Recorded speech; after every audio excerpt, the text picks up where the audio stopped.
Hey, which one of y'all likes video games? All right, let's talk about it.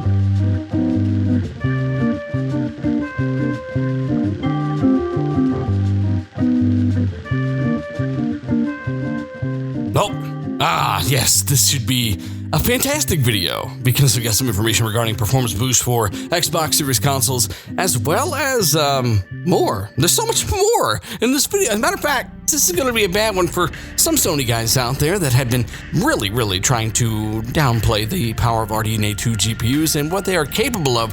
A lot of the technology, the silicon inside of these things, there's just more when it comes to what Microsoft are doing here. And as I've covered since before the PS5 and Xbox have launched, both are RDNA 2 based, meaning IPC performance for frequency is pretty similar. However, one does not have these long-reaching full RDNA 2 features. And it's going to be pretty cool to talk about here. So, if you end up liking the video, hit the like button. This is real stuff. It's genuine research and development by AMD and Microsoft partnerships, and it should pay dividends for your games in the future. Just to be clear, just because you might not know about this stuff doesn't mean Microsoft are lying, doesn't mean it's not real. It just means you need to up your game a little bit. That's all. Let's get into the topic. Let me know your thoughts as we go along.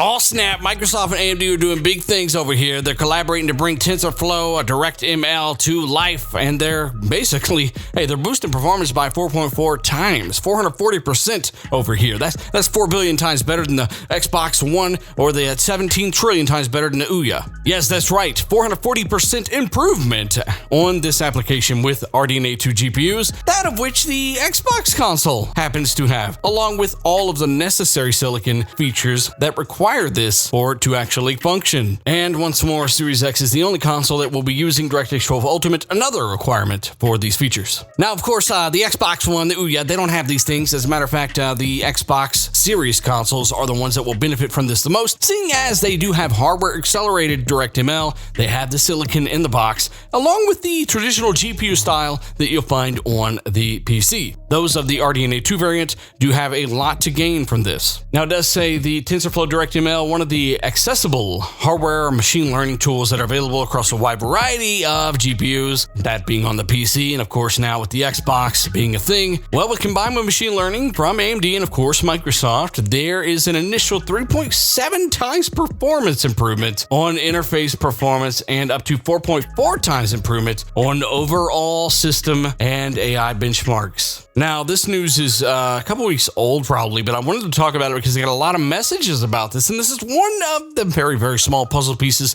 that will make up Xbox Series performance, PC performance, all of that good stuff. It will trickle its way down into the console. We've seen this over and over and over, and they've even done this with DirectX ray tracing. They've even done it with the DirectX 12 Ultimate with their mesh shaders coming to console, and so much more. This will boost your console performance in time. Now, these tests, these benchmarks, were actually done on AMD Radeon 6900 RX and XT models, yes, along with the RX 6600 XT. Now, how this could translate to your Xbox, they could offload more and more machine learning tasks, things like that, side tasks, even physics can be offloaded into this ray tracing silicon, quote unquote, and not really take up any performance from the CPU, GPU, or otherwise, which is really neat. I've actually confirmed this with Dirt 5 X technical director now, David Springett. He did say that they could actually put physics where the ray tracing would traditionally take place in the Xbox Series consoles, meaning PhysX-esque type technologies, at least the console version of such, could be run on the ray tracing portion of the silicon without affecting Series X's 12 teraflops. This is really interesting. I've shown this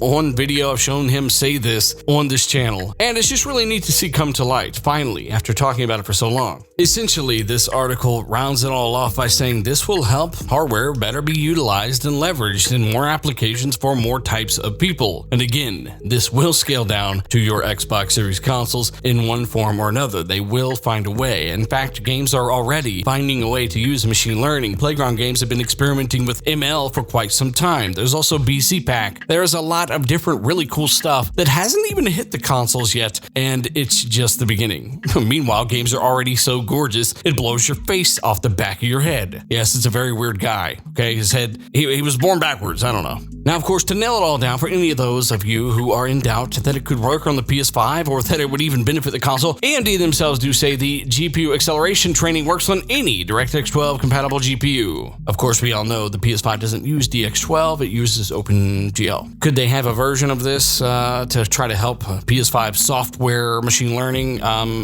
Perhaps. But again, the magic of this is that it doesn't take away from the performance of the actual graphics power on screen. It's dedicated to silicon that is on the side. Think of it that way. It's sitting there doing nothing. Let's put the tasks on this silicon, and we can leave the other 12 teraflops there for traditional rasterization. Microsoft themselves do say there's a combined 25 teraflops worth of power in the box if you account for software ray tracing. It's like having a 1080 in the box worth of software ray tracing. I've explained how that's not really a great way to explain it, but that is the way they've explained it. There's a lot of power sitting there, and any game that does not leverage this to its fullest and max out ray tracing, max out 16 threads, use velocity architecture, use mesh shaders, use VRR, well, you're not maxing out the box. It's just how it is. So yeah, while I don't necessarily agree with how they've put it when they did actually debut this information, it's still true in a way. So yeah, technically they can get away with this, but it's definitely not the way I choose to describe what consumers can expect, because it's hard to differentiate to normal people or people out of the loop or don't care about this stuff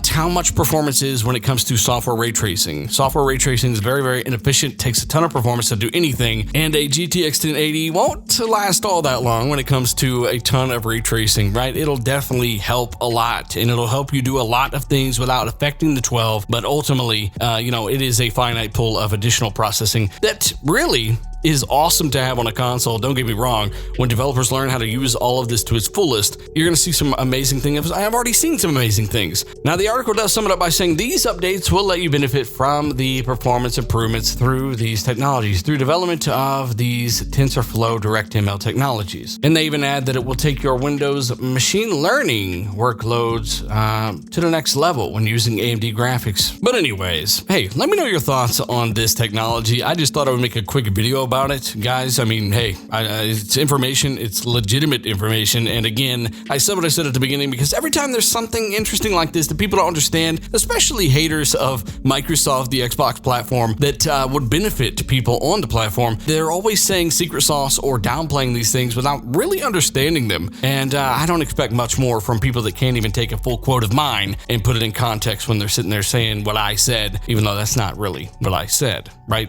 So again, this is interesting. I know a lot of you can't get your hands on a Series X or a Series S right now. I mean, this is the worst time to say it, but it's worth the wait, right? I know that a lot of you guys are angry about that, and I don't blame you. But at the end of the day, I can only be honest and really direct you to my Series X review even and say that it's worth the wait. The games have only gotten better, bigger, badder, faster, and they will only continue to do so. Unless you're NBA 2K, you'll have the same problems every year. You'll crash boxes. You won't give a crap, and you'll probably not even have broadcast camera and the team up in this year's game at launch because you're morons and forgot how to really use common sense or have anyone test your game or really give a crap about what you're doing except for how to extend the life of your single player by doing some big online city that shows you, coasting around on a skateboard without your character actually there. It's just glitching in and out. It's great. It's phenomenal. It's fantastic. To be honest, I'm loving 99% of every single thing that I'm seeing here with the Series X,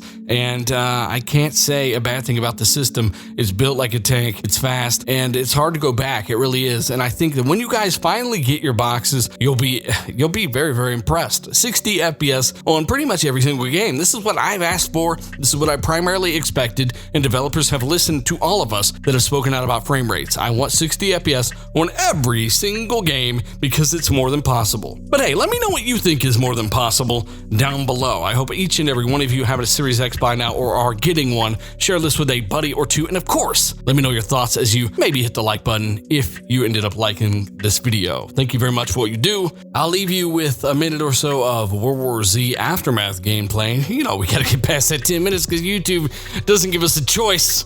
Really? But hey, a lot of you have been asking me about Aftermath and how it runs on the Series X. This is Series X footage. It is not fully enhanced. It doesn't even have a Series XS badge. It is merely Gen 9 aware, meaning it will leverage 12 teraflops of GCN power, not RDNA 2 power.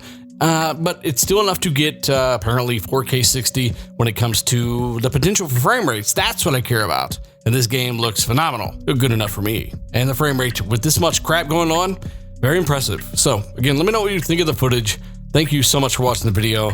Hit the like button. I'll say it twice. Check the links down below in the source for the description of the sources of the source description. And of course, I'm Dealer. I'll see you in the next one.